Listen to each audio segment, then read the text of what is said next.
Hello' friends, Jyotika মিক্সাইটৰ মই জ্যোতিকা আপোনালোক সকলোকে স্বাগতম জনাইছোঁ। আশা কৰিছোঁ আপোনালোক ভালে আছে। ফ্ৰেণ্ডছ, আপোনালোকে মন কৰিছেনে এপাহ এপাহ বেলি ফুল, আৰু এই বেলি ফুল পাহ কৰিছোঁ এখন অৰ্গেঞ্জা শাড়ীত, আৰু কেনেকুৱা ধুনীয়া লাগিছে নহয়নে, ভাবিলোঁ আপোনালোকৰ লগত শ্বেয়াৰ কৰোঁ।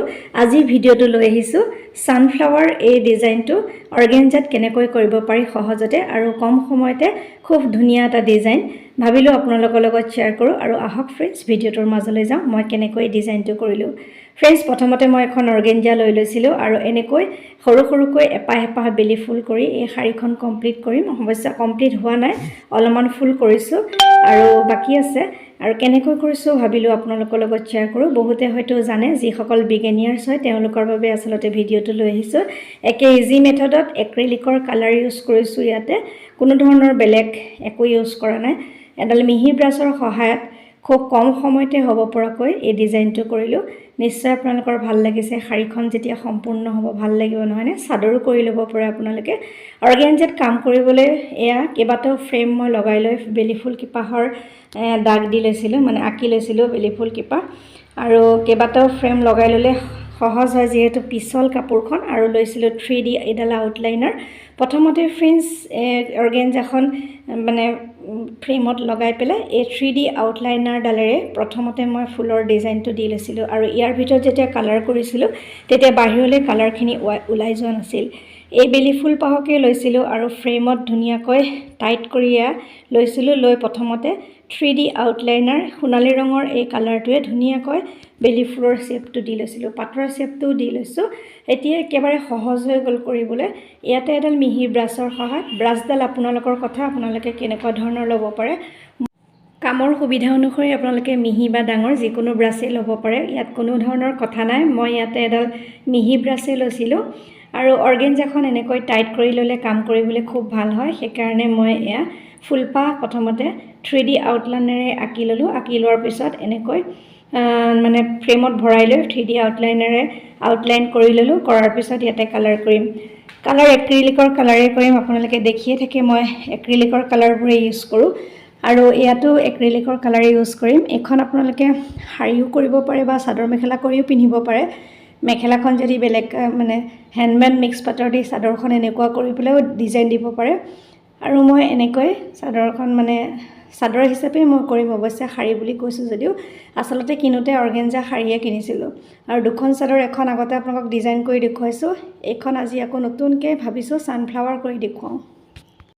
প্ৰথমতে মিহি ব্ৰাছ এডালৰ সহায়ত য়েল্ল' কালাৰ, যিটো সৰিয়হ মানে বেলি ফুলৰ কালাৰ, য়েল্ল' কালাৰ লৈছোঁ। ইয়াতকৈ অকণ কাঢ়া হয় অৱশ্যে, মই এনেকৈ দিছোঁ, এইটো কালাৰেই দিছোঁ। ইয়াৰ য়েল্ল'ৰো বহুত ভাগ আছে, বেলি ফুলৰ কালাৰো বেলেগ বেলেগ থাকে, পাতল কাঢ়া। এনেকৈ এইটো কালাৰেই ইউজ কৰিছোঁ। ইয়াৰ লগতে অৰেঞ্জ কালাৰ অকণমান দিম আৰু ব্ৰাউন কালাৰ দিম। গোটেইখিনি এক্ৰিলিকৰ কালাৰ ইউজ কৰিছোঁ, আৰু মিহি ব্ৰাছডালৰ সহায়ত এনেকৈ ফুল যিহেতু আঁকিয়ে থৈছিলোঁ তাৰ মাজে মাজে খালি ভৰাই গৈছোঁ। চাওকচোন ফ্ৰেণ্ডছ কেনেকুৱা লাগিছে। তাৰপিছত পাতৰ অংশসমূহ কৰিম। আপোনালোকে ভিডিঅ'টো চাব, ডিজাইনটো কেনেকুৱা লাগিছে ক'বলৈ নাপাহৰিব।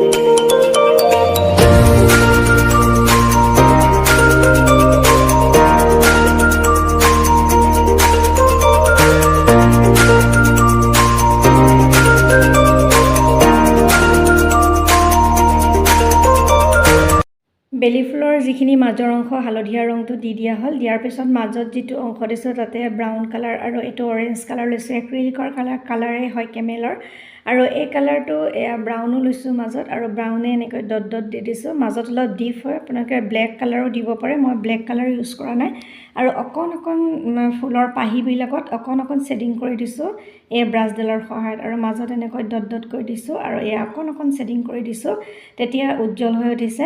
তাৰপিছত এনেকৈ গোটেই ফুল কেইপাহ কৰিম। গোটেইখিনি আপোনালোকক দেখুৱাই থকা নাই, অকণমান ডিজাইনটো দেখুৱালোঁ। বহুতে হয়তো জানে, যিসকলে নাজানে তেওঁলোকৰ বাবে এই ভিডিঅ'টো মই যুগুত কৰি উলিয়াইছোঁ। আৰু এয়া চাওক, আমাৰ বেলি ফুল পাহৰ শ্বেপটো প্ৰায় আহিছে। ইয়াতে যদি ৰিয়েলিষ্টিক কৰিব বিচাৰে আৰু বহুত কিবা কৰিব পাৰে, কিন্তু যিসকল বিগিনাৰ্ছ হয় তেওঁলোকক বেছি হাৰ্ডলি দিলে তেওঁলোকে কৰিব নোৱাৰিব। সেইকাৰণে সহজকৈ ইজি প্ৰচেছত এনেকৈও দেখিবলৈ ভাল লাগে, এনেকৈও আচলতে দিছোঁ।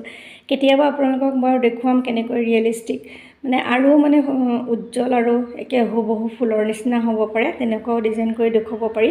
কেতিয়াবা বাৰু আকৌ কৰিলে নিশ্চয় দেখুৱাম। এতিয়া পাটৰ অংশসমূহত আহোঁতে, পাটৰ অংশত deep green, light green, yellow এই গোটেইকেইটা কালাৰেই ইউজ কৰিছিলোঁ আৰু এনেকৈ গোটেই পাতসমূহত দি গৈছিলোঁ। আৰু সেই একেডাল ব্ৰাছেৰে কাম কৰিছোঁ, ইয়াত বেলেগ ধৰণৰ ব্ৰাছ ইউজ কৰা নাই। আৰু ইয়াতে কালাৰবোৰ যিহেতু নতুন, ইয়াতে মিডিয়াম বা পানী কোনো ধৰণৰ একো ইউজেই কৰা নাই। বটলৰ পৰা খালি ডাইৰেক্ট কালাৰ লৈছোঁ আৰু এনেকৈ কৰি গৈছিলোঁ। আৰু খুব মৰম লগা হৈছে, এনেকৈ চাদৰ মেখেলাও কৰিব পাৰি ধুনীয়াকৈ। মই ভাবিছোঁ অৱশ্যে এখন শাৰী কৰি নাৰাখোঁ, এখন চাদৰ মেখেলাই কৰিম। চাদৰখন এনেকৈ বেলি ফুলৰ ডিজাইন দিলোঁ আৰু মেখেলাখনতো হয়তো য়েল্লো কালাৰ বা বেলেগ এটা কালাৰ দি মেখেলাখন কৰি ব্লাউজটো কণ্ট্ৰাষ্ট যোৰা কৰিম বুলি ভাবি থৈছোঁ। যদি সম্পূৰ্ণ কৰিব পাৰোঁ নিশ্চয় পিছৰ ভিডিঅ'ত আপোনালোকে দেখা পাব। আজি মাত্ৰ বেলি ফুলৰ ডিজাইনটোহে আপোনালোকৰ লগত শ্বেয়াৰ কৰিলোঁ। আৰু গোটেই পাতখিনি একেটা ডিজাইনতে দিছোঁ, ক'ৰবাত লাইট দিছোঁ, ক'ৰবাত ডিপ দিছোঁ, এনেকৈ দিছোঁ।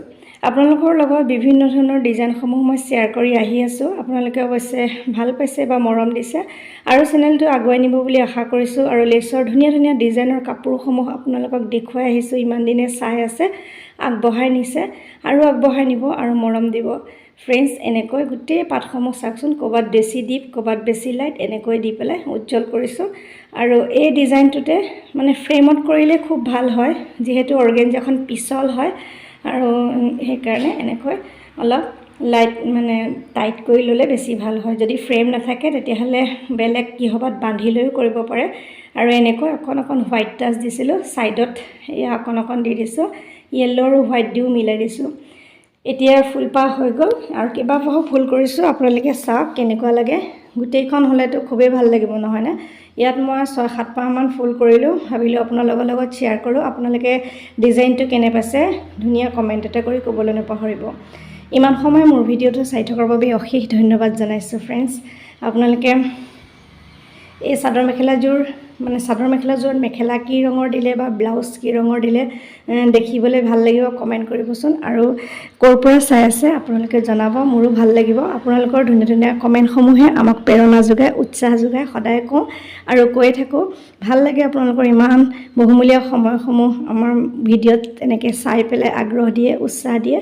আৰু এনেকৈ ধুনীয়া ধুনীয়া ডিজাইনসমূহ আপোনালোকৰ মাজলৈ আনি থাকোঁ আৰু আনিবলৈ ট্ৰাই কৰিয়ে থাকোঁ। আৰু চাওকচোন কিমান ধুনীয়া কৰিব পাৰি, সেইটো আপোনালোকৰ লগত নিজৰ কথা। আপোনালোকে ফুলপাহৰ বেছি উজ্জ্বলতা আনিবৰ কাৰণে আৰু বহুত কিবা কিবি কৰিব পাৰে।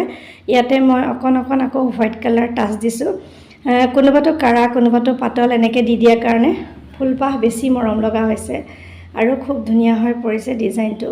আৰু মাজে মাজে এনেকৈ লাইন টানি দিছোঁ, ডট ডট দিছোঁ হোৱাইট কালাৰ আৰু 3D আউটলাইনাৰ আগতে যিহেতু দি ৰাখিছোঁ, পিছত দিয়া নাই। আৰু এয়া ফাইনেল লুকটো আপোনালোকক দেখুৱালোঁ। আৰু কেইবাপাহো ফুল ফ্ৰেম গোটেই কেইবাটাও ফ্ৰেমত লগাই পেলাই কৰিছোঁ আৰু হোৱাইট কালাৰ দিছোঁ, য়েল্লো কালাৰ দিছোঁ, এনেকৈ মিলাই দিছোঁ। আৰু গোটেই ফুলকেইপাহ কেনেকুৱা লাগিছে ক'বলৈ নাপাহৰিব। এনেকৈ কেইবাটাও ফ্ৰেম লগাই লোৱাৰ কাৰণে মোৰ কম সময়তে কাপোৰৰ ডিজাইনসমূহ হৈ গৈছিল। আৰু এয়া চাওক, 4-5টা ফ্ৰেম লগাই লৈ ধুমাধুম কামখিনি কৰিছিলোঁ। আৰু গোটেই ফাইনেল লুকটো আপোনালোকক দেখুৱাম, আপোনালোকে কেনে হৈছে ক'বলৈ নাপাহৰিব। এয়া চাওক ফ্ৰেণ্ডছ, ফুলৰ ফাইনেল লুকটো আপোনালোকক দেখুৱালোঁ। আৰু এনেকৈ গোটেই চাদৰেই হওক বা শাৰীয়ে হওক এই ডিজাইনটোকে এনেকৈ কৰি যাম। আৰু যেতিয়া সম্পূৰ্ণ হ'ব হ'লে আপোনালোকৰ লগত নিশ্চয় শ্বেয়াৰ কৰিম। ফ্ৰেণ্ডছ, ইমান সময় মোৰ ভিডিঅ'টো চাই থকাৰ বাবে অশেষ ধন্যবাদ জনাইছোঁ। আজিলৈ আহিছোঁ পুনৰ নতুন কাম লৈ, আকৌ অহাৰ প্ৰতিশ্ৰুতিৰে মই জ্যোতিকা সকলোৰে পৰা বিদায় লৈছোঁ। নমস্কাৰ। সকলো সুস্থ থাকক, ভালে থাকক, তাৰেই কামনা কৰিছোঁ।